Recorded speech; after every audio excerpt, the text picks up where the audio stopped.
halkı toyun toylayar. Radanlar hatır hatır kaynayar. Bugün Türkmen halkı arka dağımıza, arka dağlı serdarımıza alkışlar aydiyar. Karaştır bir tarafı vatan, Zilbilen büyük bağta yeten, Ak mermerden kurup yurdu, cennet gülvarlığa uğran. Kahraman arka dağ bilen, arka dağlı serdar bilen, ömrümü dinleme, çal vatanım Türkmenistan.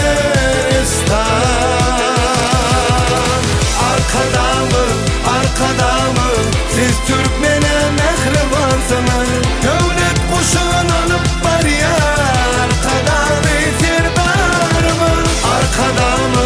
Arkada mı, siz Türkmene kovanlarsınız, devlet kuşun alıp var ya, arkada bir serdar mı?